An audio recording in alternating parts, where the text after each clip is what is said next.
आज की बात अब हर शाम सोमवार से शुक्रवार 8:30 बजे से। नीतीश कुमार वाली सरकार थी, अब तो सम्राट चौधरी वाली सरकार है। बिल्कुल वो दूसरी बात देखिए कि 10 सर्कुलर रोड में आप थे, 2005 से वहां पे आप रह रहे थे, जब से विपक्ष में गए उसके बाद से अभी तक थे। वो मुख्यमंत्री आवास के बिल्कुल वॉकिंग डिस्टेंस पे है। तो बिल्कुल कहते हैं ना कि पटना के सत्ता का केंद्र जहां से आप वॉकिंग डिस्टेंस पे जा सकते हैं। हार्डिंग रोड भी क्या है, हनुमान मंदिर से आगे जाए तो हार्डिंग पार्क है, वो हार्डिंग रोड है, बट वो उतना केंद्र नहीं माना जाता है। तो उस स्थिति में रेसिस्टेंस है। अब आवाज थोड़ी, अब सवाल है कि जो भी जैसे सुरक्षा के मामले में आकलन किया गया, इनकी व्यवस्था के मामले में धीरे धीरे एक पीढ़ी आ गई है, नहीं उनको व्यवस्था मिलनी चाहिए। अब आप ये चाहेंगे कि सामंती व्यवस्था हो कि आप उसी में बने रहे। सर, व्यवस्था ये हुई कि राजनीति वाली व्यवस्था चली गई जी, सत्ता के आप अब शीर्ष पे रहे नहीं। दूसरी व्यवस्था आपकी परिवार की थी, वो परिवार में भी टूट दिखाई देने लगी, परिवार भी मजबूत नहीं रहा, पार्टी भी मजबूत नहीं रही, और अब जो आपका एड्रेस था वो भी चेंज हो गया।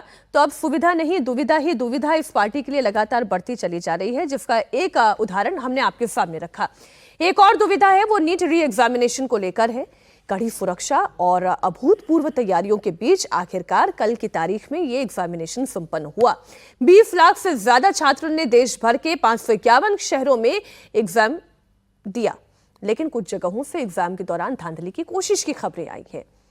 बिहार के लखीसराय के एग्जामिनेशन दौरान पुलिस ने फॉलोअर गैंग का खुलासा किया और 9 सदस्यों को गिरफ्तार किया गया। सभी आरोपी छात्रों की जगह एग्जामिनेशन सेंटर के अंदर परीक्षा देने के लिए पहुंच गए।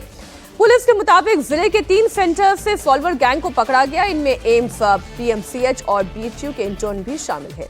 पूरे मामले में बायोमेट्रिक एजेंसी की संदिग्ध भूमिका भी सामने आई है, जिससे 7 लोगों को हिरासत में लिया गया। इस मामले में करीब 24 लोग लखीसराय पुलिस के रडार पर हैं और इनकी भी जल्द गिरफ्तारी हो सकती है। पुलिस के मुताबिक फॉलोअर गैंग ने हर छात्र से 10 लाख रुपए में डील की थी और उन्हें 50 से 70 हजार रुपए एडवांस में मिले थे। तो डमी कैंडिडेट बैठाने की कोशिश हुई। एक छोटा सा सर 10 सेकंड का रिएक्शन। इस बार लग रहा है कि सब कुछ स्मूथ हो गया।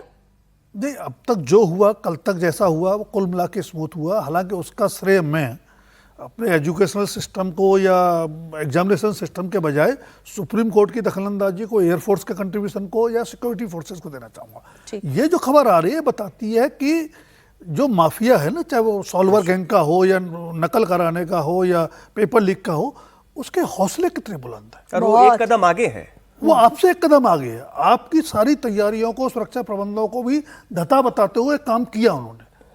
तो हमको इन सारी चीज़ों से सबक लेके कम से कम एक एजुकेशनल सिस्टम को दुरुस्त करना चाहिए, एग्जामिनेशन सिस्टम को दुरुस्त करना चाहिए, क्योंकि पूरी आने वाली पीढ़ी के भविष्य का सवाल है। अगर यहाँ चूक होती है तो गलती नहीं है, ये अपराध है जो कभी माफ नहीं किया जा सकता।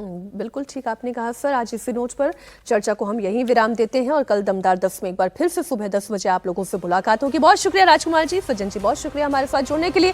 कि आज टूट जाएगी उद्धव ठाकरे की पार्टी, गुरुग्राम के स्कॉर्पियो वाले गुंडों की हेकड़ी कैसे निकली, प्रभु श्री राम के चढ़ावे पर किस किस का डाका, योगी के पास पूरी लिस्ट पहुंच चुकी है। अभी अभी में इन्हीं खबरों पर होगी बात सुबह 11 बजे।